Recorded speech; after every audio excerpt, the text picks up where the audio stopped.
Good morning, everyone. Good morning. Now, today is the second day.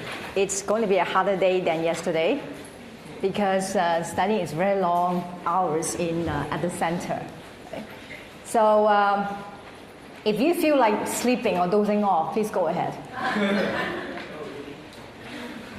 It's important that you be comfortable, because if you're not comfortable, you can't absorb anything we say. So be comfortable, okay, and relax. It's important to be relaxed. Okay, so I want you to be fully relaxed, okay, and don't feel pressure. You don't need to write down every single word I say. It's important to get the meanings. Now, for these two sessions, I will use very little PowerPoint. For a lecturer, actually, without PowerPoint, it's more challenging for us. It's easier to have PowerPoint. PowerPoints can hide a lot of our shortcomings. But a really good teacher seldom use PowerPoints. PowerPoints are most powerful when they want to present images. They're not very powerful when it comes to feelings, when it comes to emotions, when it comes to what is really matter to our heart. So today we're going to use the textbooks a lot. And I'm going to use mine. I'm going to basically group the different rules into sets of rules that can make sense to all of us. When we study Dizigui, and many times when you come to our center to study Dizigui, especially at the introductory course, you may find that at the end of Dizigui, you are very, what we call 感动. You feel very touched, you feel very moved, but when you go back, you don't know what to do. You feel that it's very hard. It's very hard to implement everything we say here. I think one of the reasons is that we haven't really gone deep enough into the textbook. So it is important, actually, we look into the text. Every morning, we read the text, and some of us may think that it's very, very childish. So there was a senior scholar. He didn't know what to do with his studies because he studied a lot, but he felt that he still have not the wisdom. So he hiked all the way up to a mountain to find 鸟科, a venerable 鸟科, to give him some directions. Now, in ancient China, we must know that there were three pillars that hid Chinese culture as a civilization. The first one is Confucianism. The second one is Taoism. The third one is Buddhism.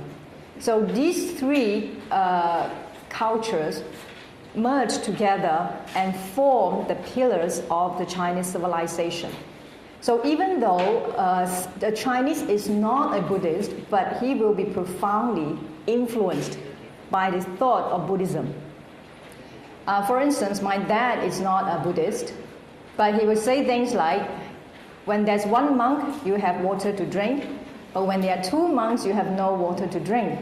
Because when there are two monks, then they look at each other, you should go to the well and get the water. But when there's only one monk, he has no choice, but he has to go and get the water. 一澤和桑繞水鹽 兩澤和桑都磨碎鹽. It rhymes, right? But my dad never went to the temple. Never seen him bow in front of any deities, and he never talked to us anything about the Buddha or his teaching. But it's something he picked up. It's something he picked up from his mom, and his mom picked up from his mom, her mom. It was something that just passed down. And they're saying about 想入非非. That means you have thought until the know-nothing realm. When somebody say you have thought too much, they will use that 你想入非非. What is 非非? Right? 非非 is actually the highest celestial realm of the deities, the 非非天. There are 18 layers of heaven, okay, according to the folk beliefs. So when you say the 非非天, that means that is the highest level attainable by a Taoist. That means the Xiang Ru Fei Fei, not the Xiang Ru Fei Fei we meant today.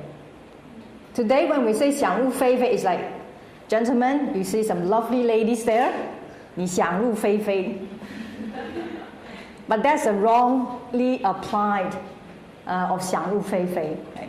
想入非非 to the Taoist means it's the highest attainable celestial heaven that they could reach. So this kind of thinking unconsciously actually permeates through the Chinese culture. So it doesn't mean that they have to be a Taoist or a Buddhist to say about this thing. It just is a part of Chinese culture which has come very natural to them. So when we speak to people, we don't need to say Buddhist this, Buddhist that, Taoist this, Taoist that. It's very much part of Chinese. So because we perhaps we look down on this, just like him, he looked down on all these scholastic things that he studied. So he went all the way up to the mountain to seek wisdom from the master. Just as Skywalker, he seek wisdom from Yoda. And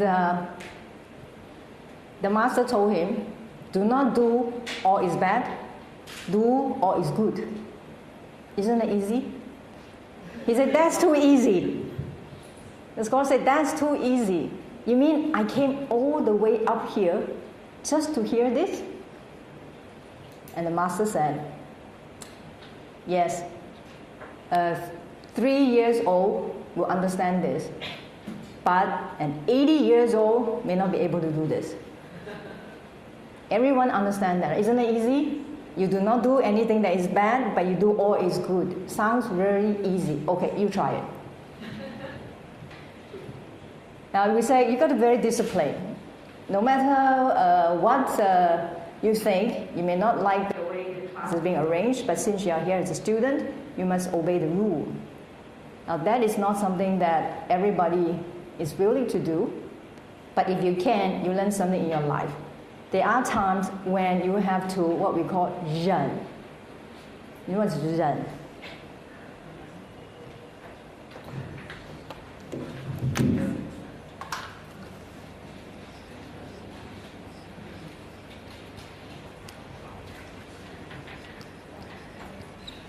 Ren is a Chinese word that denotes that it's a dagger. The upper part is a dagger. And the dagger sticks right into your heart. How does that feel? A dagger inside, stick right to your heart. It's painful, right? But you must tolerate it. You must accept it. That's called Zen. Okay? So you learn to 忍. 什么时候要忍? If you do not 忍, you will say things that you shouldn't. You will do things that you shouldn't, and you will regret it. I once had a big argument with a friend, actually over the Skype. You know what? Skype is not the place to talk about philosophies or religion. Bad move. So we had a huge argument, and to him, I always want to have the last word. To me, he always have the last word. So we were kind of tugging along up to the point that I was screaming inside myself, that's it. This is the last time. I'm not going to argue with him. I totally will give him up. You know, the difference between a woman and a man is this. When a woman is troubled, she talks. When a man is troubled, she keeps quiet. So when he talks a lot, you know he's in trouble. So my friend is a male, and he kept talking. That means he was troubled. He was like really unhappy with what I was talking about the concept, a certain concept in Buddhist religion. So, and then I started to want to quiet because I don't want to argue anymore. That's when I feel that I give up. Okay. So at this point, I wanted to type, if you want to behave like that, I think it's very immature. In my heart, okay? I think you're really immature. I don't feel like talking to you anymore. That's it. Don't ever talk to me again, and I'm going to block you out. So inside me. Then as I wanted to type, then I typed.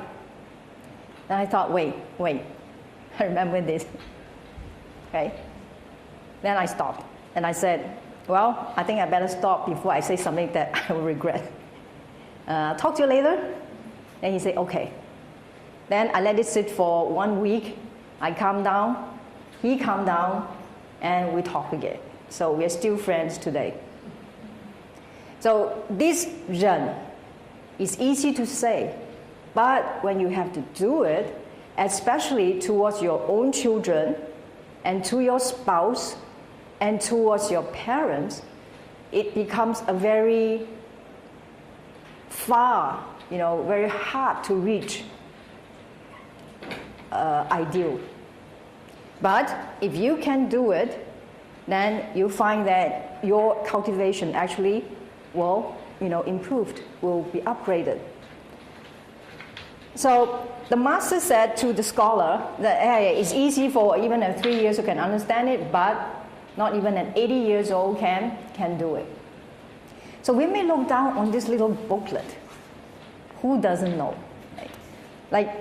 According to the arrangement of the textbook, from number 9 to 16. Number 9 to 16 contains the teaching, I think, of all the things that are hardest in our life. When our parents call us, we should answer them right away. When they tell us to do something, we should do it promptly. When our parents instruct us, we should listen respectfully. When they scold us, we should sincerely accept what they say. Now, these 24 Chinese words actually help us to groom some very valuable characters. And I could conclude from here, these characters are respect, which we really lack today. I remember teacher Chen Zhen, she said that without respect, we were not able to learn.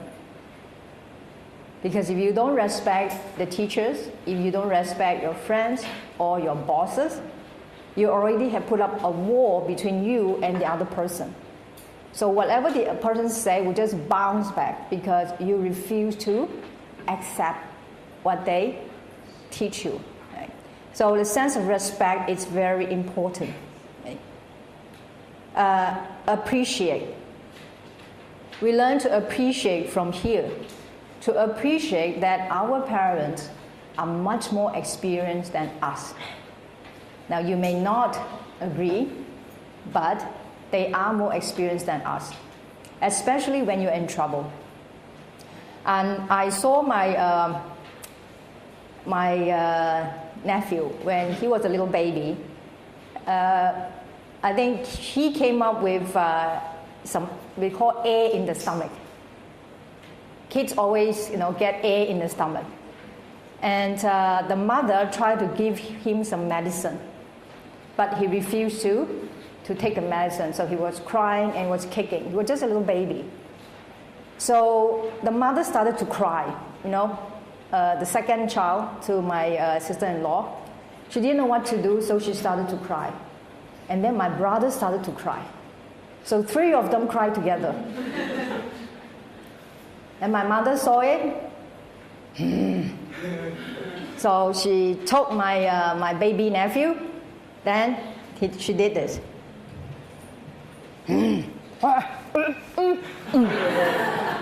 Done. 3 moves. Open the mouth, pour the medicine in, close it. Done. And my nephew just kicked a few hours and then he stopped. And my sister-in-law and my brother, that's all? Yes, that's all.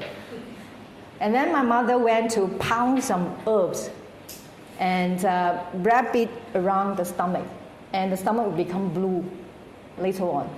And my nephew felt really comfortable. Right? So every time my nephew had air, when later on, he almost like, he will know that grandmother has a remedy. Grandmother can cure him. So don't overlook our mothers. When you need her, she's very, very handy. Like our teachers were very young, they were not married, and they were teaching these, I think, for 5 years old, 6 years old. Then as they were teaching Dizigui in the class, then suddenly a little boy just went to toilet in the class. He passed motion. And the two teachers,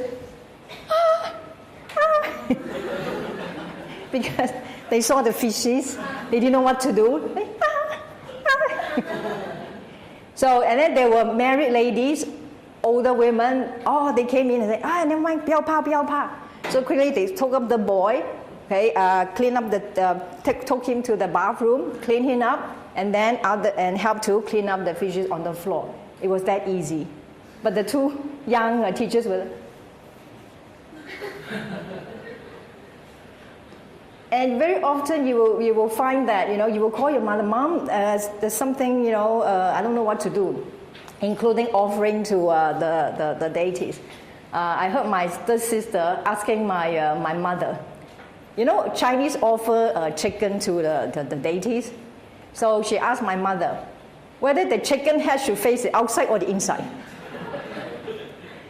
cái戒嘅缽我要向出杯按呢杯。我站可以，very violent. Miss Yap cannot be so violent. So it was just little things, 家有一老，如有一宝. When there is an old lady or old man in the house, you actually have a gem in the house. Value them. They could offer you very good advice. Okay? So when they instruct us or when they reproach us, we accept it. We learn from it. Some of the teachers who learned from Dizigui heard that 洗脚，你看到吗？ To wash the feet, very good. It will help you to humble yourself. And after you did that, you really feel very differently. So our parents. I haven't got a chance to do it, but our associates from Penang, they went to my house because I was still in China at that time. They actually went to my house and washed my mom's feet.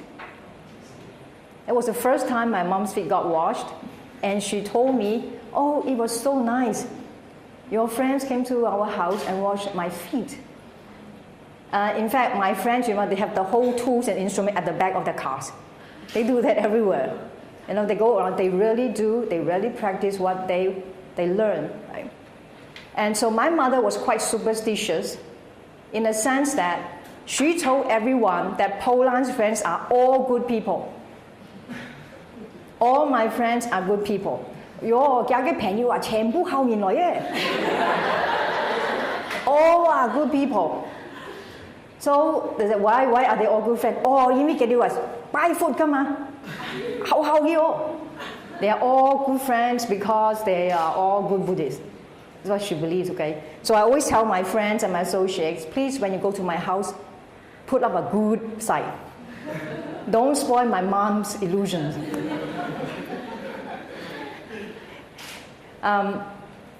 So then the teachers, after they heard about it, so one of the teachers, she heard about it, though she also wanted to go home and do this. Now, the priority is her relationship with her mother was not good. Ever since she was younger, she had this dream about leaving the house as soon as possible. She didn't want to stay in the house. She felt that her mom was very fierce, not understanding, not cultured. None of this was what she wanted. She said, in fact, not only her thought like that, the other three sisters also wanted to leave the house as soon as possible. Well, fortunately, she found a boyfriend at university who came from the same hometown. So went back to the hometown and would still see her mother. And so she went home, but she didn't know what, and how to do it. So she was actually quite guilty about it. She did it once, but her father accepted it, but her mother will not. Her mother said, "Don't do this to me. I don't need it." So she was very upset, and then she told one of the teachers, and one of the teachers said to her, slow, yeah, you are this great teacher, you tell everybody to do it, but you don't do it, it's not good, it's not right. So she felt even more guilty. So the second time, that this year, she went home, she was determined to do it. "Mom, let me wash your feet." Finally, the mom couldn't hold anymore, and she said this. She said, "Where I came from, washing someone's feet is a punishment. After that person washed the other person's feet, he or she had to drink the water. That's why I didn't want you to wash my feet." Now, at this point, if it were you, what would you have said? Surely, what would you have said? You really wanted to do it. It's a good thing. Isn't it? Everybody else do it. And the mothers were all very happy. They were very touched. And a lot of people actually cried. And the children who did it also cried because for the first time they realized that parents have sacrificed so much for them. Because you can touch their skin, they were so rough. You saw this old person, they were young, they were beautiful, they were vibrant, they could have, traveled, they could have enjoyed life, but there they are. Because of you, have sacrificed so much. White hair, wrinkled face, very hard skin, feet. They also felt something they've never felt before, to actually be able to humbly kneel down in front of these two, Mr. Su has said yesterday, they are the two honorable Buddhas at home. So they also felt the same thing. And she wanted to feel this. This teacher wanted to feel this so badly. Okay? And then she heard what her mother said. So surely if you were her, what would you have said? I think I'll respect her feeling, soften care of heart more than the ceremony thing. When we are here to them, it's more on the softer. Really, it's a heart. It's a kind of a conference between two hearts, and not so much a ceremony thing. Okay, it's not so much of the formality of the ritual. It's the feelings. Now you feel that she was troubled because of something she learned when she grew up. Okay? Not what you want.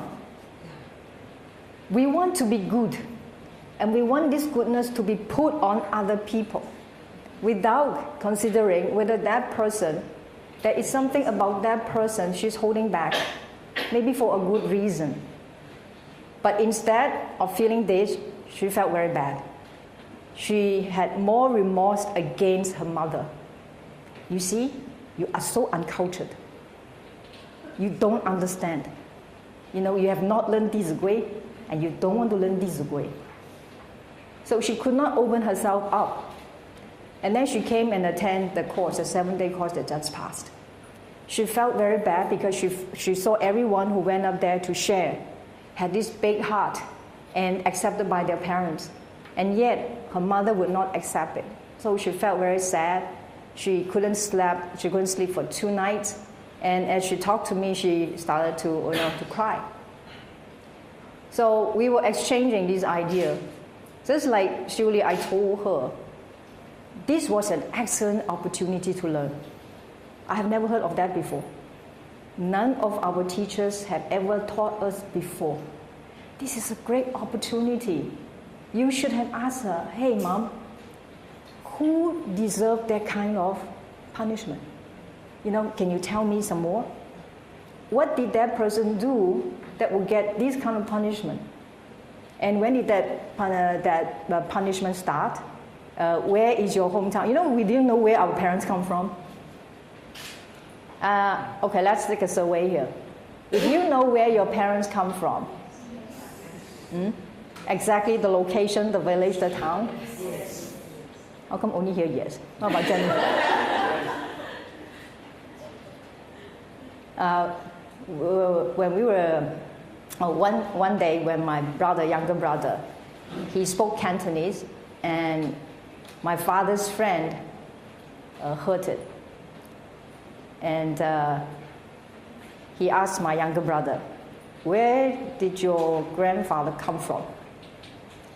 My youngest brother said, I don't know, Gia.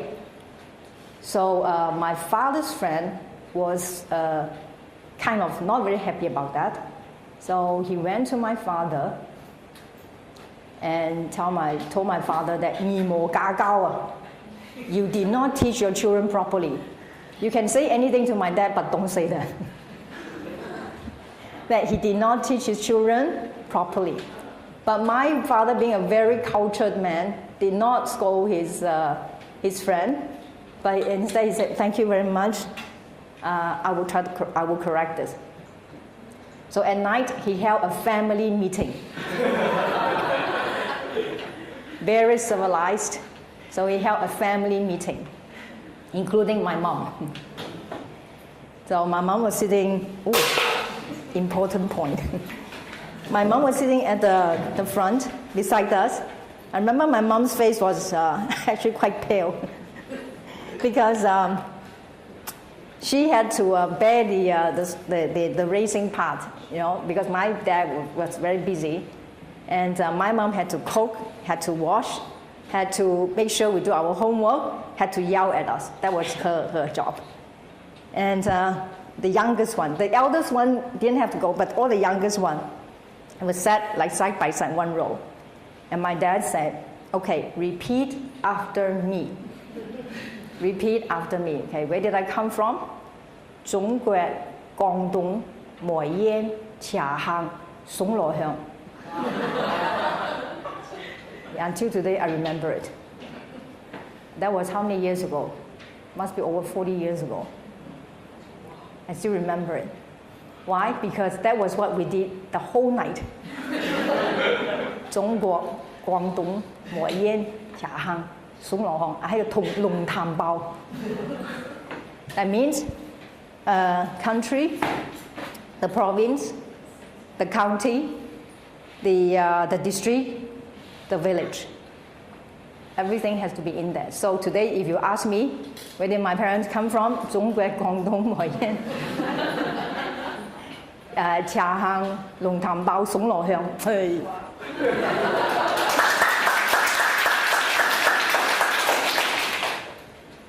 So take that opportunity, to ask, wow, Mom, you came from da-da-da-da-da. Oh, is that, that's interesting, that's interesting, Mom. Is that how they punish whatever, who deserve that kind of punishment? Isn't that great? First, you affirm her. 你肯定她. You affirm her values. Okay? Second, you establish a communication with her. You let yourself go first. Don't think too much about yourself. Very often we say, I want to confess, I want to do this. Have you ever thought that maybe other people don't want you to do that? Always be considerate. 人是什么? 人 is not yourself. 人 is you consider for other people. So don't feel bad if you find that for whatever reasons your parents cannot accept what you learn from the class. There might be reasons. If you can calm yourself down, if you can clear your mind, you will find that there are many reasons behind it. I just found out yesterday night, I've been working with this staff for over 3 years. And I asked him yesterday, it seems that you always misunderstood my instructions. Is there something wrong with the way I give instructions? And he said, sorry, teacher, my hearings are actually not that good. For over 3 years, we never knew that. And I think he was didn't feel too good to tell us that. For over 3 years, only I knew about it yesterday. So I asked him, which year is worse? He couldn't tell. He said, well, maybe left, maybe right. So I want him to find out which ear is better so that next time I will talk into that ear. Instead of kept troubled. What's wrong with this person? Why does he always misconvey my message? Misheard my instruction? Is there something wrong with him? He seems like a nice guy. And then I found that his hearings weren't that good. You know how you communicate over the phone? First of all, phone line wasn't that clear. And secondly, we talk very fast.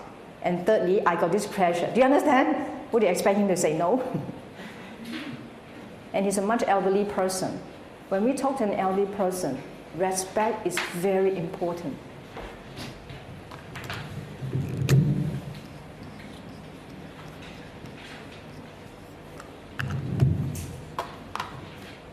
It's easy for a very young child to let go of his or her facade because he doesn't know what that is yet.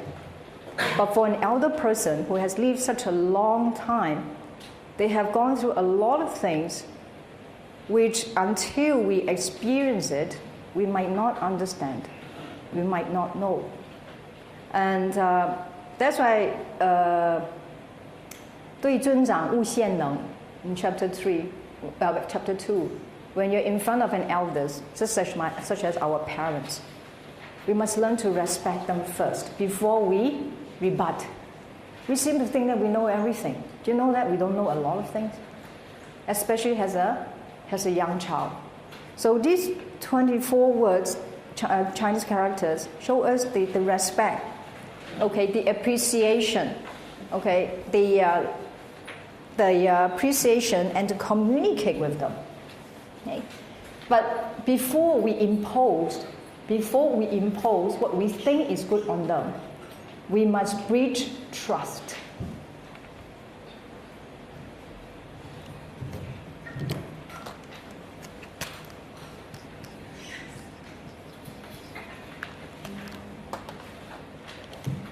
Take that lady teacher, for instance. There was no trust between her and her mother.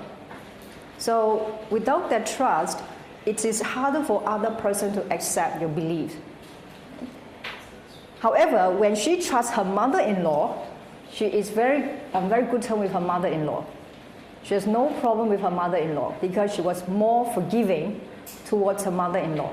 Since you're my mother-in-law, I'm not going to count every bit of faults that you did to me. Okay? And interesting enough, her husband was very good to her mother. So the husband was very good to the mother-in-law, but not so good towards his own mother. You know how once we forgive,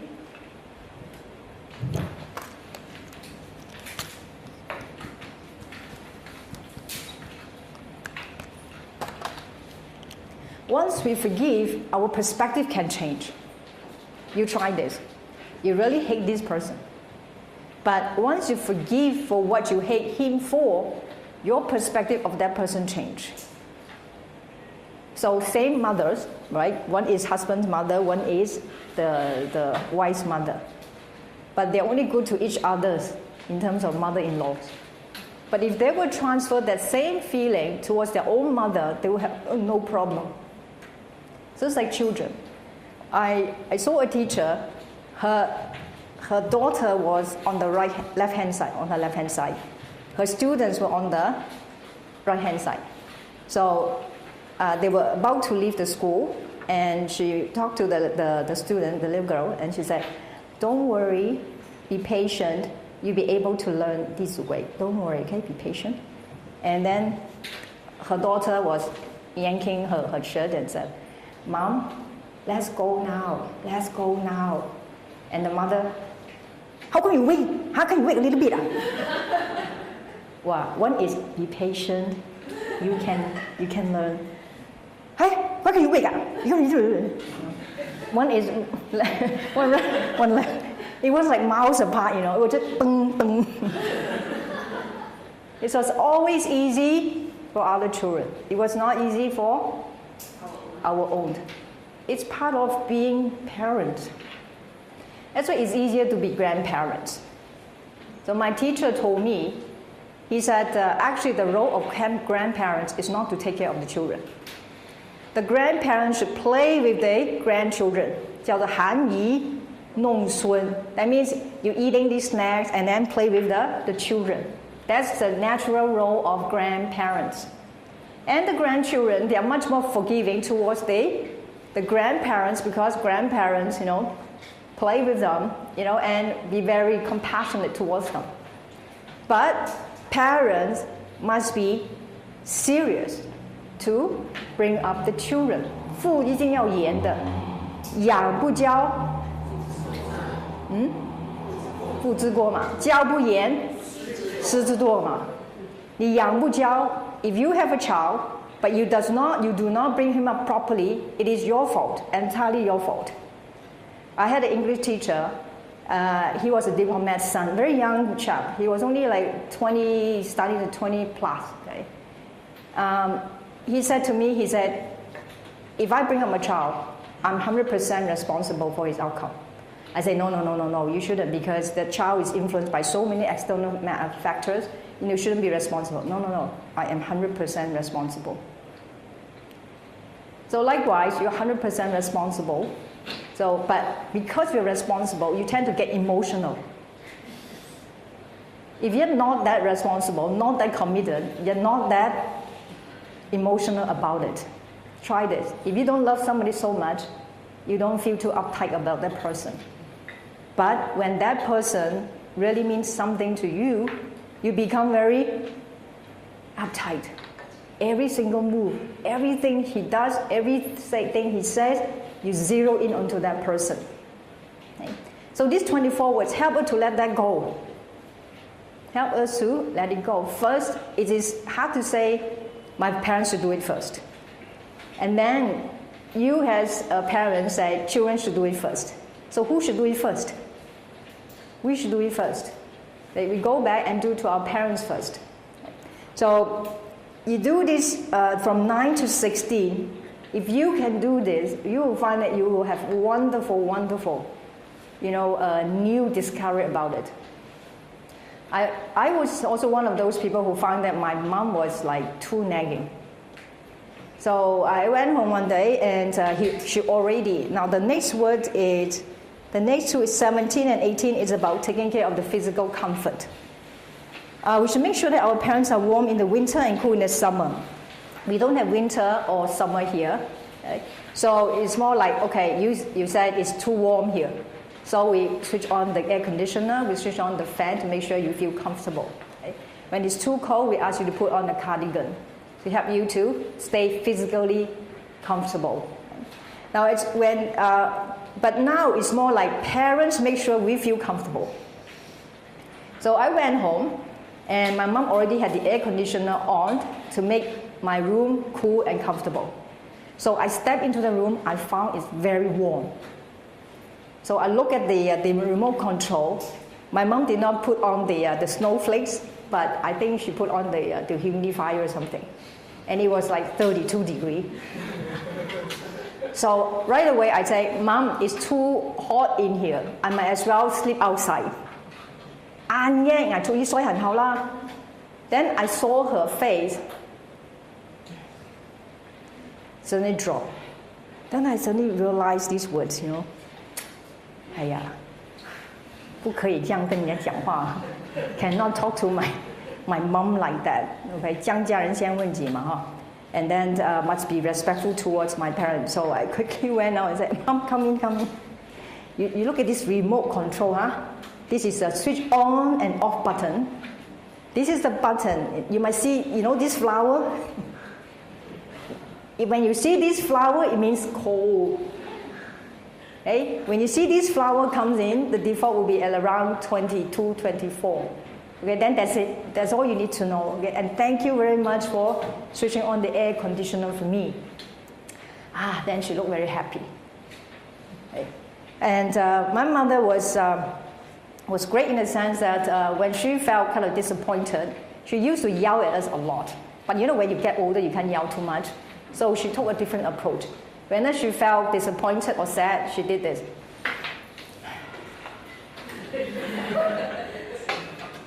So suddenly your heart feels very uneasy, okay?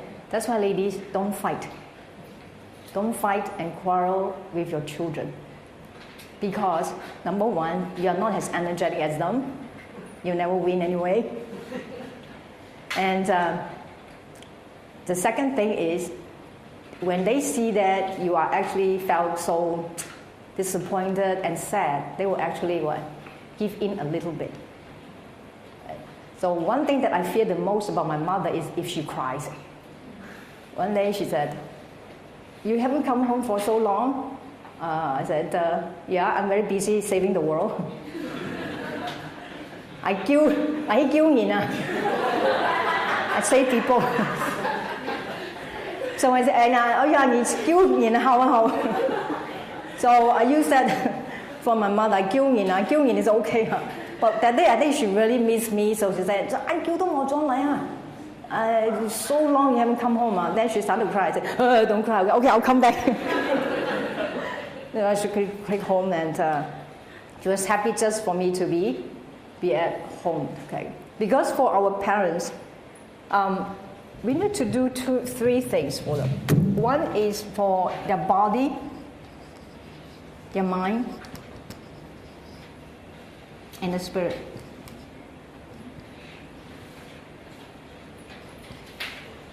So throughout the whole chapter, it's more like, you see, we normally separate these three, but actually there are three in one. When your body is healthy, your mind will be healthy. And when your mind is healthy, your body will also become healthy. If you're always depressed, you most probably will get stomach ulcers, digestive problems, or get cancer. Okay? When you always feel angry all the time, you may get high blood pressure or heart attack. So the body and mind are actually together. When your mind is calm all the time, you live longer. People who live long life, they walk very slowly. They talk very slowly. Now, of all the animals in the world, if something can be lived naturally, who lives the longest? Tortoise, right? Turtle, right? How does turtle walk? Very slowly. How do they swim? Then they glide. Then they glide. We have a lot of turtles around the lake. You're going to observe them. And even when they fight for food, they ding, ding, ding, ding, ding. They eat, ding, ding, ding, ding. They eat, and then they become relax again. Relax again. So long life, longevity has something to do with the mind is calm. The mind is very calm. 19, 20, 21, 22, 23, 24, 25 to 27, all the way to 40. They are all about calming our parents' mind. Now, before going out, let's say 21. Now, let's say 20 from 19 first. In the morning, we should make sure that we greet them and show them that we care. Okay? Small things. We can do small things with great love, instead of trying to do a lot of great things with little love. We can do small things with great love, just by saying, "Good morning, Dad. Good morning, Mom." We really should do that. It is so good to have a mom and dad whom you still can call. To appreciate that, "Mom, this is another day. I can still see you. Dad, it's another day. I'm so happy to see you again." Just like here, you see your friend. "Hi, morning." And we can't remember the names because you may only have 7 days. After that, you're not sure whether you see these people again. So take every day as if it is the last day. And when you go out, make them know the way you're going. When you come back, let them know that you come back to soothe their minds. It's not something that is hard to do because parents worry. Now here we have facilitators. Facilitators worry for you. You suddenly disappear, they get worried. They don't know where you are. So they too are your parents. So you need to tell them where you are, where you go, and you come back, and to soothe their minds. Okay? So the same rules will apply to everything else we do. When you have to leave the company, you get to know, you have to let the company know where you're going. And when you come back, you let the company know that you're coming back. Same with school, and so on. And then let's say the 23, we should lead a routine life. You say it's very boring. Who wants to lead a routine life? I want to do whatever I want to do. You know, you can always do what you want to do, but you're not going to get too far. In life, we can stay good on our own. There's nothing wrong with it. 叫做独善其身.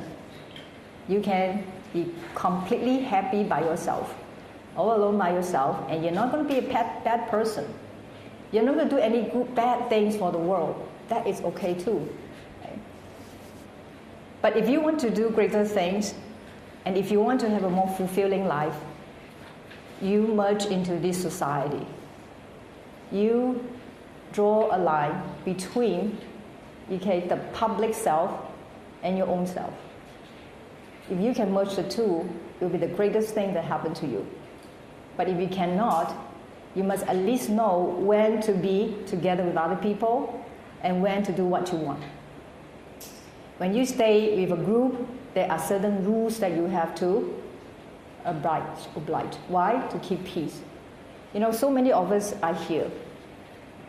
Plus us, it's around 45 people. If each of us want to do our own things, there will be chaos. Like if I tell Wei Zhou that he must be here by 7:45 to set things up, but he insists, well, I like to turn up whatever time I like. And I said, Robin, you got to wake up early to make sure you set things up for the exercise. Yesterday I talked to other people too late. I can't wake up. So what happened? All of you went there, Robin was not there. So there are many, many examples of such. But you say, why do I want to keep in a group? 为什么我要在一个团队里面 about a team? Teacher Jeffrey is going to talk a lot about this team building. See, in life, we can be a loner, or we can be somebody who is sociable. Okay. And when you are alone, it doesn't mean that you are a loner. There are times when we need to be alone. There are times we need to have some space to filter out the things that we absorb every day. Right? But being a loner means you don't care what other people think, you don't care what other people say, you just do whatever you like without knowing that what you do actually can harm the rest of the group. A lot of great artists, their work did not get recognized until they pass away. Why? Because most artists cling onto their own way of thinking when they are alive. They couldn't live with anybody.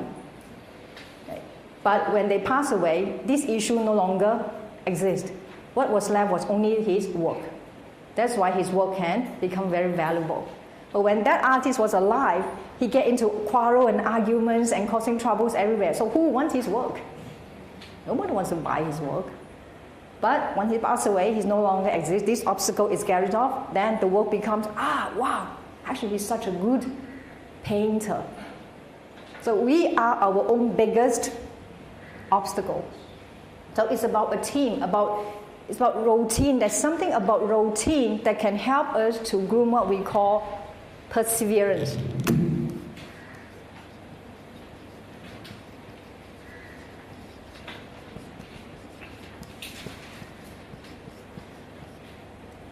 This perseverance means that you are not deterred. You're not deterred by what seemingly to be a very boring job because you've discovered new things as you do it. It's not something that is stale. It is evolving. For what is seemingly routine, teaching, for instance, it seems very routine, isn't it? But every time we teach, after we taught every class, we discover new things. We meet new students with new faces, new information that help us to enrich our teaching. So it's actually very enjoyable. And our parents feel very, comfortable that we are set in a job without having to worry, oh, where is she, where is he? So I kept telling my mom, I'm going to save people. So she feels, I don't know how she saved people, and I have no idea what that means, but sounds good. So that's why Dizigui, it says it was something very weird we should live a routine life. Okay, 业无变. So just calm everybody's life to stay put at the job, and you be the best in that job. Right? And we should not be constantly changing our mind in whatever we do. This is a way to build trust, your trustworthiness. You promise something, you go through it. Since it's starting from home, starting from filial piety. And even when a matter is trivial, we should not act without permission or just do as we pleased. If we do so, then we are no longer a dutiful child.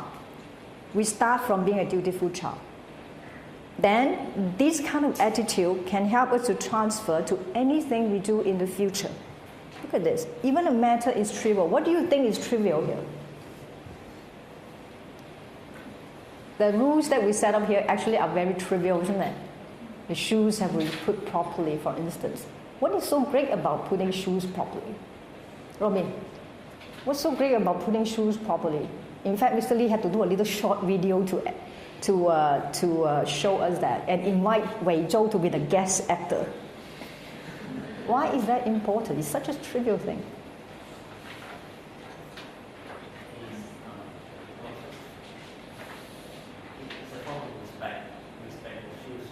Yes, it's a form of respect for the shoes. Hey, shoes are only a dead thing. Why should I respect it?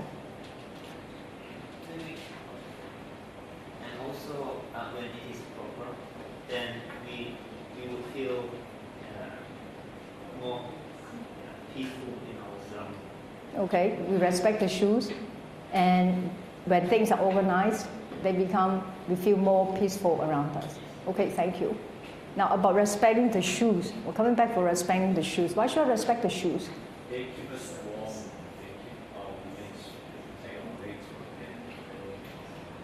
They keep our legs, They keep us warm. They protect our legs. They help us to prevent from injury, right? From getting blisters. Right? In other words, they serve us every day. For this pair of shoes that serve us without any complaints, you know how we wear our shoes, right? We don't wear our shoes properly. We abuse our shoes a lot. I want you to go back and look at your shoes. Are they staying in perfectly good shape or they're crooked? The part where it's crooked is the part that you keep abusing it day after day after day. Did the shoe complain to you? Hello? Oi. No. And this pair of shoes who are giving you undying loyalty, we never pay them any respect. I'm good that Robin bring up this point. Robin has really matured quite a bit, over the years. Right? Slippers, socks. These are small things that serve us every day. They deserve our respect, but we are not giving them the proper respect. And as we give them proper respect, we put them properly, it gives people a sense of respect, the ambience of respect, the ambience of something which is, tidy, very serene, shows that the people here are very considerate even for little things. So we start from little things. You don't need to go and say conquer the world, change humanity. Perhaps we change humanity by starting respecting our shoes. Starting from the very small things. Our clothes, for instance. They serve us. Do we take care of it? The air that we breathe in. Today, if we do not have air for 5 minutes, we die. Do we give our air proper respect? We don't. And from trivial things, this chapter 1, I must remind us that don't overlook even trivial things or hide anything that don't belong to me, because eventually it will become what? Stealing. Number 29 to 32. We should not hide any possession, no matter how small, from our parents. If we do, they will feel hurt. They feel hurt because they know that this is a development that will grow into stealing. So starting from very small things to prevent it. And 33 to 34. When something pleases our parents and is proper, we should try our best to provide it for them. And this kind of attitude can transfer to, if my bosses want me to establish an objective, I must drive towards accomplishing it. Okay? Same with my colleagues or my school project or anything that was being put onto my shoulders. I must be responsible. 35 to 36, when something displeases them, we should remove it. 37, 38, if we injure ourselves, we will make our parents worry. And the next two, if we do something unvirtuous, they will feel ashamed. Now these 4 words, these 4 lines are very important. 身有伤，贻亲忧；德有伤，贻亲羞. These are the words that were spoken by the anchor man at the beginning of the Heiko documentary. If we can remember this, you will not do anything that will hurt your body. Same, it's like under this section in this book, from 93, see out this book, from 93, all the way to page 106, 92 to 106.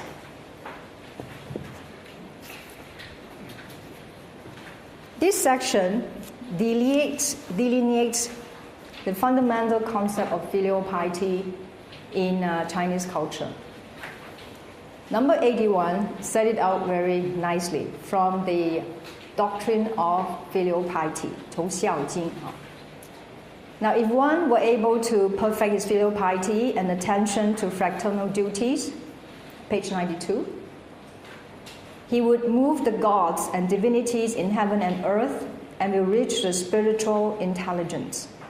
This means that if we really have done our part as a filial child, our sincerity will touch even what we cannot see. We will touch the heart, of the unforeseen. And the light of his great virtue would illuminate the whole world, and all will be touched by the virtues of filial piety. Now, for those who, when we say we receive education, there are 4 kinds of education that we will receive towards our life. 1 is a family. 2 is a school. 3 is society. 4 is religion.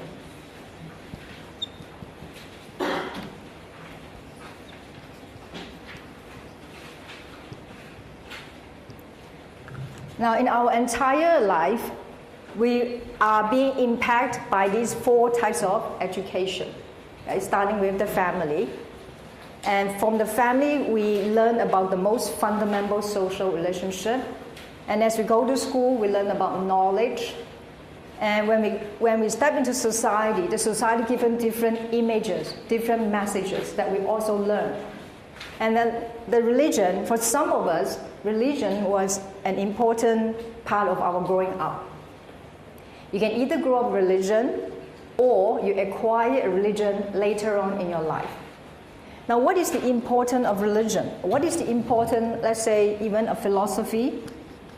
You may not want to adhere to any religion, but you may adhere to a certain philosophy, a certain ideal.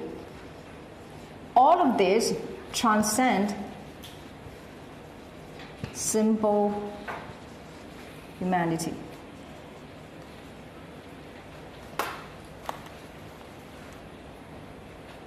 What we call the secular or mundane beliefs. Which means that there have to be a type of belief system that can help you to transcend this everyday, seem to be very people's-oriented belief into something that is higher. And in the religion, it takes up the form of gods, or God, or other deities, or some people may say it's Buddha, although Buddhism is not a religion, it's a form of education. Okay? Buddha never said he's a god, but he's a teacher. That's what we call Buddha 本师, the original teacher. He has never said he is our God. In fact, all of us can be a Buddha. Buddha just means an enlightened being. 觉者,觉者为佛. Okay. So if you are truly awakened, a truly supreme, perfect, enlightened being, then you are termed as Buddha. Okay. So for all this, you got to have something that transcends, these things. And I find that what is great about filial piety, it can even transcend all of this. Because if you're truly a filial person, you fully understand what is meant by respect, trust, forgive, and from this, you give love.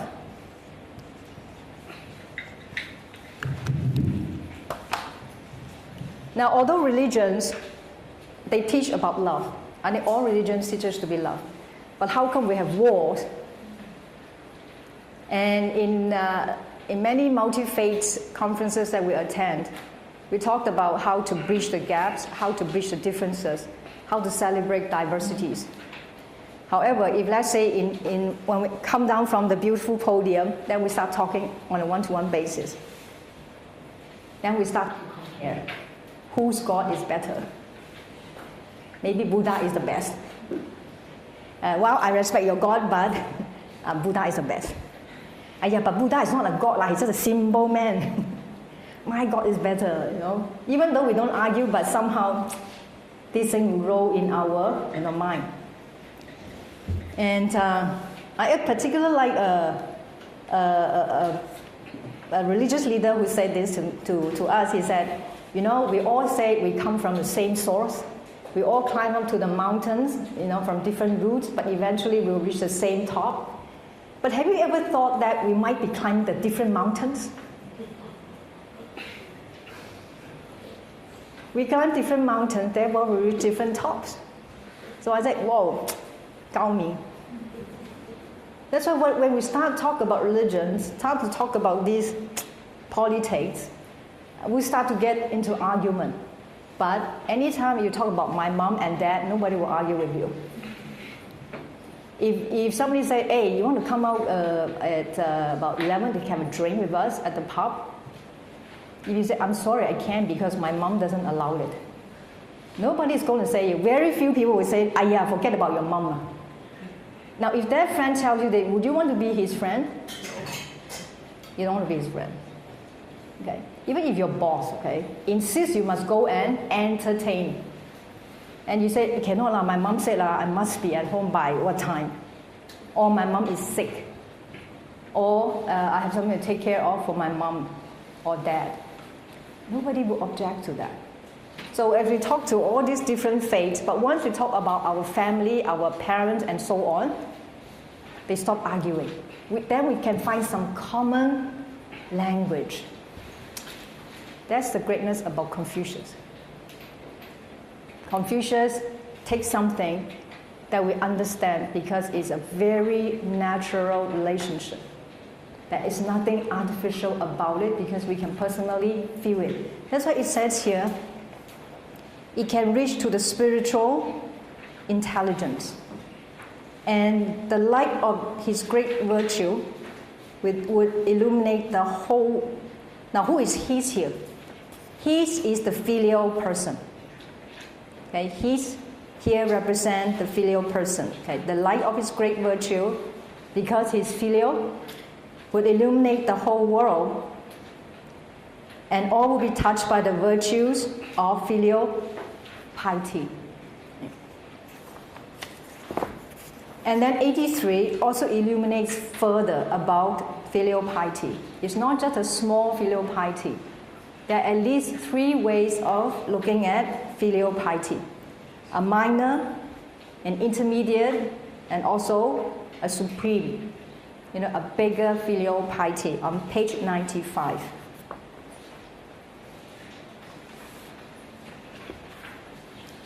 So how do we relate this? Now let's put aside this first and then come back to the Dizigui. So in order to truly realize the filial piety, we start from the small things first. We don't hurt ourselves in terms of our body and in terms of our mind. Right? So for every bit of hair, okay, let's go look at 84. It talks about here, right? If we injure ourselves. For 84, our bodies to every hair and every bit of skin. Quote 84, sorry. Quote 84, page 97. Quote 84, page 97. Our bodies to every hair and every bit of skin are given to us by our parents. And we must not presume to injure or wound them. This corresponds to 37, quote 37 and 38 in the Dizigui text. This is the beginning of filial piety. When we have established a virtuous character by the practice of the filial course, so as to make our name revered in future ages, and thereby glorify our parents, this is the ultimate goal of filial piety. That means we do not do anything that will bring our parents shame. So 39 and 40 of these great texts, if we do something unvirtuous, they will feel ashamed. So we don't do anything that is unvirtuous that will bring them shame, so that we can carry their name. So all of us, if one day you are teaching Dizigui, you are applying Dizigui in your life, and suddenly remember all the good things that your parents have told you about. You are in fact glorifying their names, to pass down the names. So it commences with the service of parents, it provides with the service of the ruler, and it ends with the establishment of a virtuous character.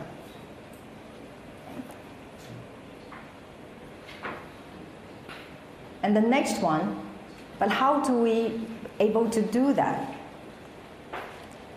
Always be appreciative, always be forgiving. I think 41 to 44 is a key point for a lot of us.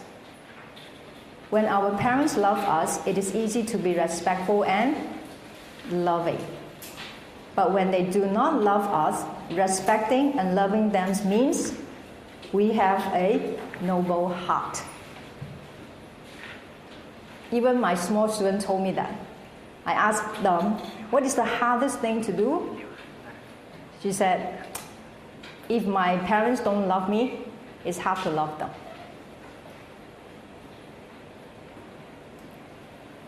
Now in life, we can either hate somebody for the rest of our life, which makes us miserable, or we say we let go. We start from ourselves. It's a choice. It's a choice we can make. Don't for 1 second thinking that not forgiving other people will make them miserable.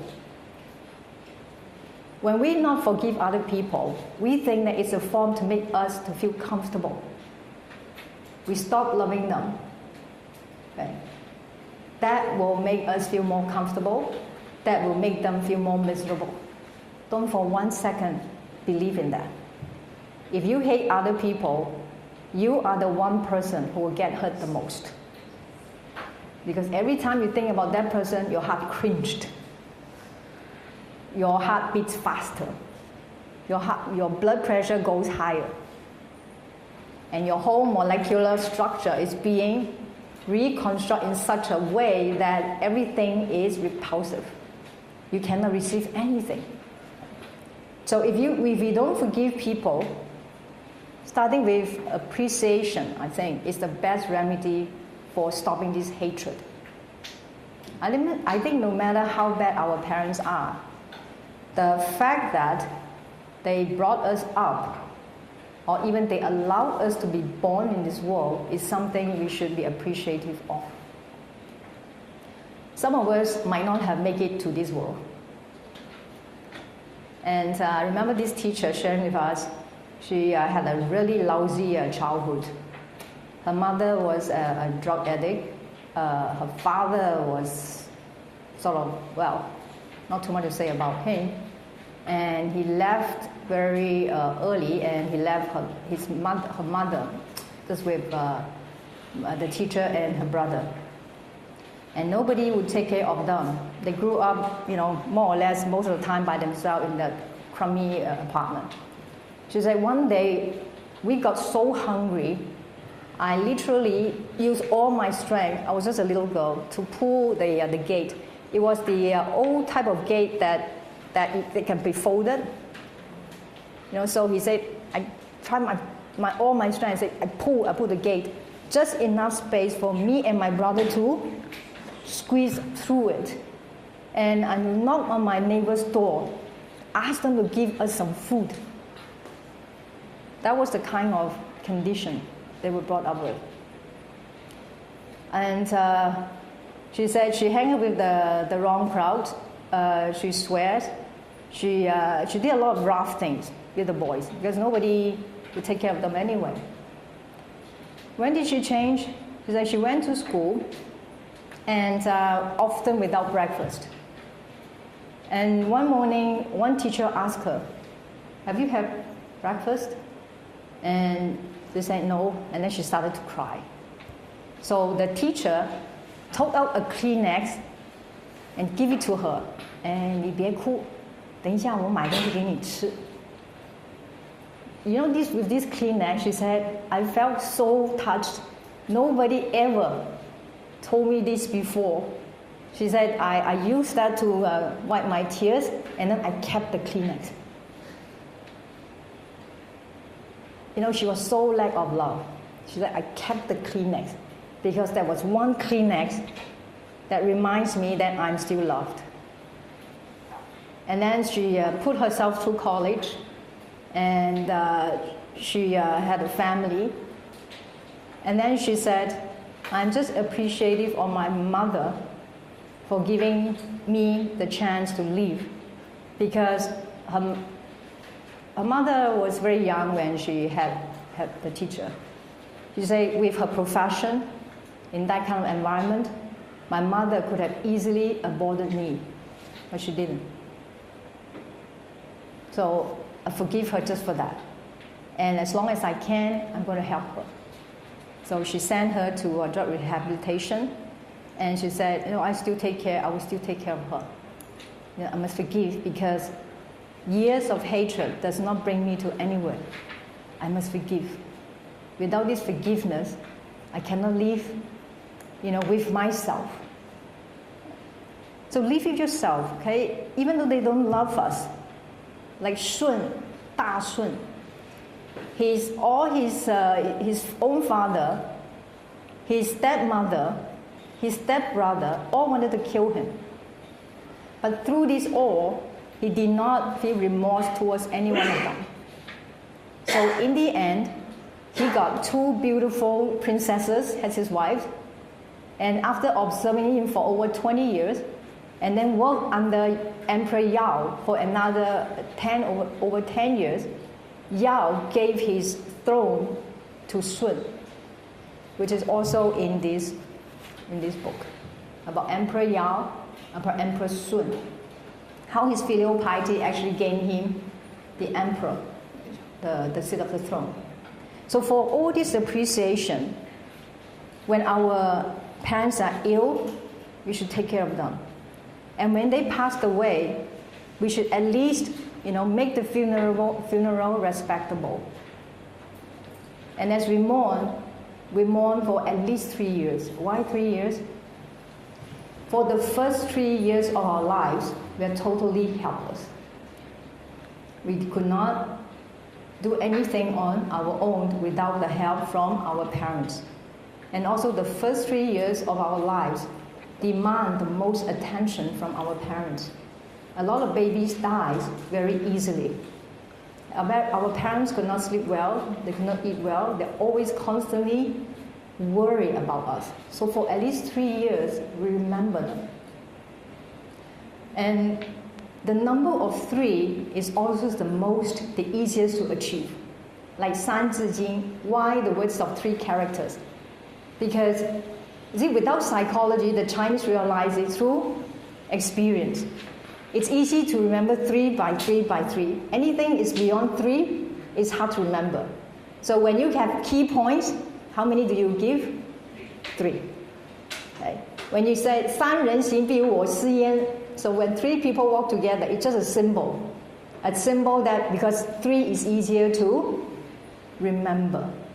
Okay. And so 3 is also the easiest to attain.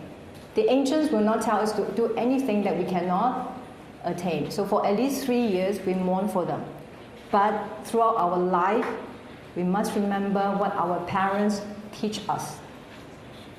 To honor them is to honor what they teach us, is to pass down their names. So the last part, 61 to 64,